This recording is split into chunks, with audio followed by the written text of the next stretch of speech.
ಏನಾಗಿದೆ ಹಾಸನಕ್ಕೆ? ಯಾರು ಕೆಟ್ಕೊಂಡು ಬಿದ್ದಿದೆ ಹಾಸನ ಭಾಗದಲ್ಲಿ? ಒಂದೇ ತಿಂಗಳಲ್ಲಿ ಒಂದಲ್ಲ ಎರಡಲ್ಲ 15 ಜನ ಹಾರ್ಟ್ ಅಟ್ಯಾಕ್ ನಿಂದ ಸಾವನ್ನಪ್ಪಿದ್ದಾರೆ. ಎಲ್ಲರೂ ಕೂಡ 30 ವರ್ಷದ ಒಳಗಿನವರೇ.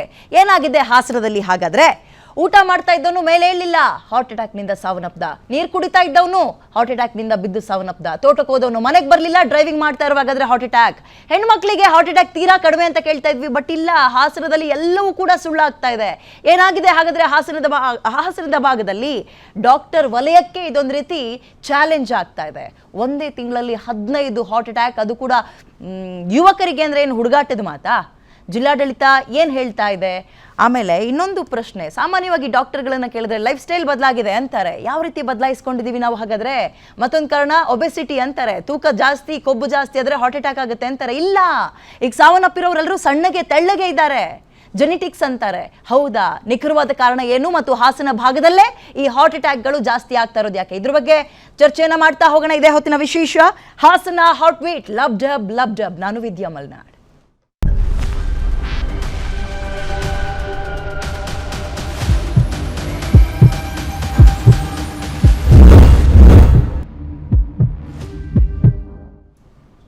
ಒಂದಲ್ಲ ಎರಡಲ್ಲ ರೀ, ಒಂದು ತಿಂಗಳಲ್ಲಿ 15 ಜನ, ಅದು ಕೂಡ ಯುವಕರು, ಹಾರ್ಟ್ ಅಟ್ಯಾಕ್ನಿಂದ ಸಾವನ್ನಪ್ತಾರೆ. ಅಂದರೆ ಈ ಒಂದು ತಿಂಗಳಲ್ಲೇ ನಾನು 3ನೇ ಬಾರಿಗೆ ಈ ಪ್ಯಾನೆಲ್ ಅಟೆಂಡ್ ಮಾಡ್ತಾ ಇದ್ದೀನಿ, ಅದು ಕೂಡ ಹಾರ್ಟ್ ಅಟ್ಯಾಕ್ಗೆ ಸಂಬಂಧಪಟ್ಟಂತೆ. ಹಾಗಾದರೆ ಹಾಸನ ಭಾಗದಲ್ಲಿ ಏನಾಗ್ತಾ ಇದೆ?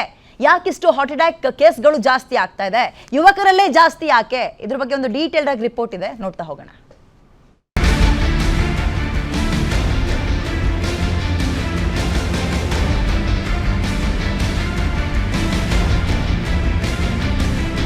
ಹಾಸನಕ್ಕೆ ಏನಾಗಿದೆ? ಇಂಥದ್ದೊಂದು ಪ್ರಶ್ನೆ ಹಾಸನ ಜಿಲ್ಲೆಯ ಜನರಿಗಷ್ಟೇ ಅಲ್ಲ, ಪ್ರತಿಯೊಬ್ಬರಿಗೂ ಕಾಡ್ತಾ ಇದೆ.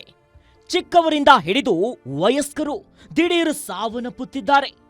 ಒಂದೇ ದಿನ ಹಾಸನದ ಮತ್ತಿಬ್ಬರು ಹೃದಯಾಘಾತಕ್ಕೆ ಬಲಿಯಾಗಿದ್ದಾರೆ.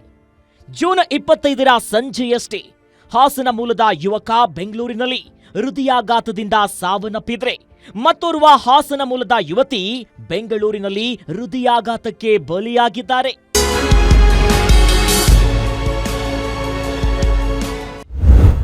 ಇದರೊಂದಿಗೆ ಹಾಸನದವರು ಒಂದೇ ತಿಂಗಳಲ್ಲಿ ಹೃದಯಾಘಾತದಿಂದ ಮೃತಪಟ್ಟವರ ಸಂಖ್ಯೆ 14ಕ್ಕೆ ಏರಿಕೆಯಾಗಿದೆ. 2 ವರ್ಷಗಳಲ್ಲಿ ಬರೋಬ್ಬರಿ 507 ಜನರಿಗೆ ಹೃದಯಾಘಾತವಾಗಿದೆ.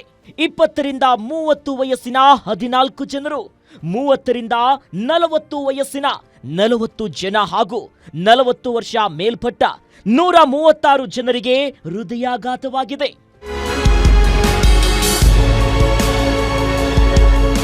ಜೂನ್ 13ರಂದು ಚನ್ನರಾಯಪಟ್ಟಣದ ಗ್ರಾಮ ಲೆಕ್ಕಿಗ ದೇವರಾಜ್ ಅನ್ನೋ ವ್ಯಕ್ತಿ ಕಾರಲ್ಲೇ ಹೃದಯಾಘಾತಕ್ಕೆ ಬಲಿಯಾಗಿದ್ದಾರೆ. ಅದೇ ದಿನ ಸತೀಶ್ ಅನ್ನೋ ಮೆಡಿಕಲ್ ಶಾಪ್ ಓನರ್ ಹಠಾತ್ ಸಾವಿಗೀಡಾಗಿದ್ರು.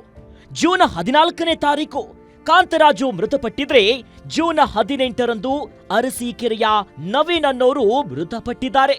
ಜೂನ್ 21ರಂದು ಬೇಲೂರಿನ ನಿಷಾದ್ ಅಹಮದ್ ಹಾಗೂ ಹಾಸನ ಮೂಲದ ಚೇತನ್ ಹೃದಯಾಘಾತಕ್ಕೆಂದು ಅರಕಲಗೂಡು ತಾಲೂಕಿನ ಅಭಿಷೇಕ್, ಹೊಳೆನರಸೀಪುರದ 20 ವರ್ಷದ ವಿದ್ಯಾರ್ಥಿನಿ ಸಂಧ್ಯಾ ಸಾವನ್ನಪ್ಪಿದ್ರು. ಮೇ 28ರಂದು ಮತ್ತೋರ್ವ ವಿದ್ಯಾರ್ಥಿನಿ 21 ವರ್ಷದ ಕವನ ಮೃತಪಟ್ಟಿದ್ಲು. ಅನಂತರ ಜೂನ್ 11ರಂದು ಹೊಳೆನರಸೀಪುರದ ಯುವಕ ನಿಶಾಂತ್ ಸಾವು.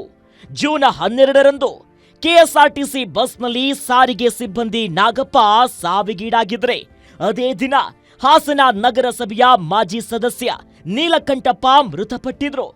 ಕಥೆಯ ಗೊತ್ತಿಲ್ಲ, ಬೇರೆ ಜಿಲ್ಲೆಗಳ ಲೆಕ್ಕ ಸಿಕ್ಕಿಲ್ಲ. ಬಹುತೇಕರು ಮಾನಸಿಕ ಒತ್ತಡ, ಖಿನ್ನತೆ, ಕೆಲಸದ ಒತ್ತಡಗಳಿಂದ ಬಳಲುತ್ತಿದ್ರೆ, ಇನ್ನು ಕೆಲವರು ದುಶ್ಚಟಗಳಿಂದಾಗಿ ಆರೋಗ್ಯವನ್ನ ಹಾಳು ಮಾಡಿಕೊಂಡಿದ್ದಾರೆ.